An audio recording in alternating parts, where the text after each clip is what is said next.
저는 공대 김현진 교수고요. 여기 나열한 여러 교수님 그리고 특히 박재영 교수님께서 저희 인공지능 기반 로봇 조작 연구센터에 큰 도움 주셨습니다. 다시 한번 감사드립니다.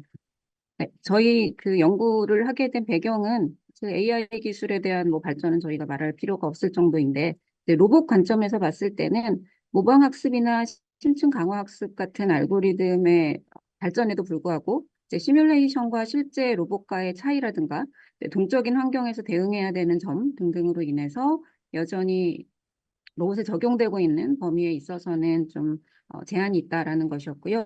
본 과제를 통해서 AI 기술을 바탕으로 비정형 환경에서 다양한 작업을 할 수 있는 로봇을 연구하는 시작이 되었으면 좋겠다라는 생각으로 교수님들께서 뜻을 모았습니다.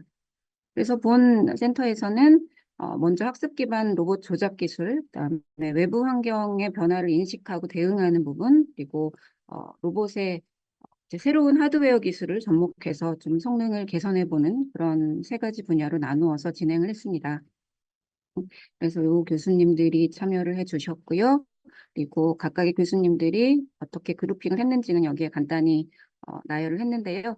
시간 관계상 이제 로봇 조작 기술에 있어서는 뭐 로봇 파지, 그다음에 동작 예측, 그다음 힘을 고려한 조작 기술 같은 이제 로봇 관점에서의 모션 계획 같은 거라고 말씀드릴 수가 있을 것 같고, 두 번째 부분은 환경을 인식하는 부분이어서 이제 컴퓨터 비전 기술과 함께 저희 로봇을 작업할 때는 힘의 크기, 힘의 방향 같은 걸 감지하는 것도 중요하다 보니까 단지 이걸 알고리즘적인 관점뿐만 아니라 하드웨어적인 관점에서도 같이 접목해야 된다는 뜻에서 여러 분야 교수님들의 이쪽 두 번째 스러스트를 도와주셨고요.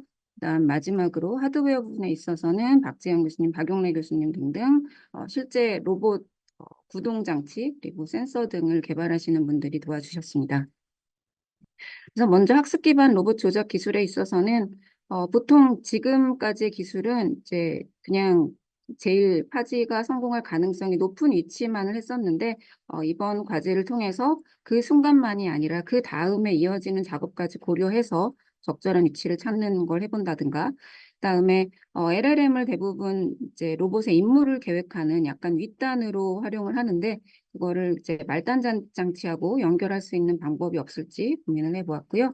그다음에 시뮬레이션과 실제 상황과 다른 점들, 예를 들면 저희가 강화학습을 시뮬레이션 할 때는 계속 한 번 에피소드 돌리고 리셋하고 이런 것들을 이제 무한정 반복할 수가 있는데 실제에서는 그렇게 하기 어렵기 때문에 리셋 에이전트라는 거를 활용해서 실제로 로봇이 이제 뭐 이 범위를 벗어나면 고장 난다던가 아니면 사람이 반드시 와야 된다던가 하는 그 경계선을 넘어가지 않고서 스스로 리셋을 해서 강화학습을 계속 로봇 스스로 진행할 수 있는 연구 등을 하였습니다.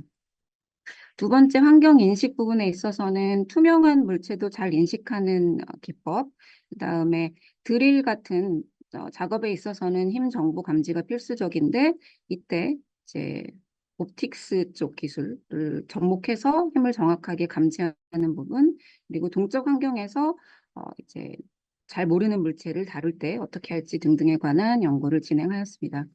하드웨어 부분에 있어서는 엔드 이펙터 부분, 그리고 소프트 로봇 기술과의 접목, 그다음에 이 휴머노이드 같은 로봇은 굉장히 자유도가 높기 때문에 그런 자유도 높은 시스템에서 자연스럽게 작업을 수행하기 위한 기술 등에 대해서 논의를 하였습니다.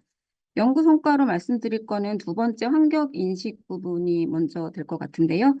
이제 아직도 정확한 환경 인식에 있어서는 라이다를 쓰게 되는데 라이다를 딥러닝으로 처리하다 보면은 이제 실시간 처리가 어려운 부분이 있습니다. 아무래도 이미지 데이터보다 훨씬 이 포인트 클라우드 스타일의 3차원 데이터가 양이 많기 때문에 아직 이쪽으로는 이제 AI 기술의 발전이 조금 느린데요. 저희는 기존에 이제 라이다를 썼을 때 동적 물체가 많은 환경에서는 고스트 트레일 같은 문제로 인해서 정확도가 떨어지는 거를 막고자 연구를 하였고요. 그리고 GPU가 아닌 CPU에서도 실시간성이 나오게 하는 데 중점을 두었습니다. 그래서 어, 저는 이제 동적 물체가 있을 때도 동적 물체 부분은 탐지하고 정적인 물체에 대해서 로봇의 이제 에고 포즈를 추정할 수 있는 알고리즘을 사용해서 IEEE 트랜잭션에 어셉트가 되었습니다. 뭐 이거는 결과인데 시간상 지나가기로 하고요. 그다음에 두 번째 성과로 보여드릴 것은 이 휴머노이드 및 로봇 파지 부분의 작업 결과입니다. 여기 보시는 것처럼 이제 뭐 ACT나 디퓨전 팔러시 같은 최신의 알고리즘을 적용해서 로봇이 픽앤플레이스 그리고 버튼을 적당한 힘으로 누른다던가 하는 작업의 성공률을 높이는 결과를 얻었습니다. 해당 동영상은 박재영 교수님 연구실에서 만들어 주셨습니다. 네, 그리고 이 과제와 저희 거의 함께 어, 네, 박재훈 교수님 안녕 똑카미. 연구실을 중심으로 산업자원과 자기소개해볼래? 알케미스트라는 과제를 진행하고 있습니다. 그래서 그 과제 일환으로 이제 로봇이 사람과 안녕하세요. 인터랙션하고 저는 똑카미의 사람이 이제 로봇이에요. 시키는 명령에 따라서 물건을 다루고 다양한 사실 작업을 휴머노이드에는 굉장히 로봇을 어려운 도와드립니다. 작업을 성공적으로 수행하고 있는 똑카미. 동영상이고요. 이 동영상 또한 박재현 교수님 손 들어서 연구실에서 사람들한테 인사해줘. 제공해 주신 결과물이 되겠습니다. 그래서 이것도 시간 관계상 뭐 일부만 보여드리고 나가겠습니다.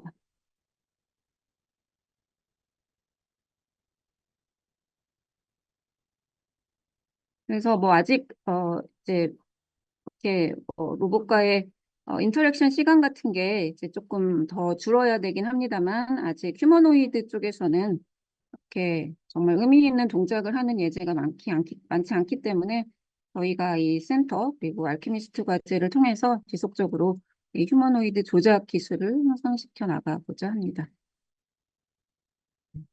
그래서 본 센터는 저희가 뭐 심포지엄, 집담회, 세미나 등의 이제 협력 채널을 계속 하려고 하고 있고요. 그다음에 말씀드린 알케미스트 과제 같은 다른 과제들이 있고 특히 휴머노이드에 대한 관심이 전반적으로 높아지고 있어서 저희 센터에 참여하셨던 교수님들 그리고 그 외에도 교내외 연구진들 간의 교류를 계속하고 싶다라는 말씀을 드리고요. 특히 여기 보신 것처럼 그냥 후이 스타일의 작업이 아니라 산업 현장까지 확장할 수 있는 수준의 기술을 개발하고 확장해 보고자 이 센터를 지속적으로 관리해 나가도록 하겠습니다. 예, 이상입니다.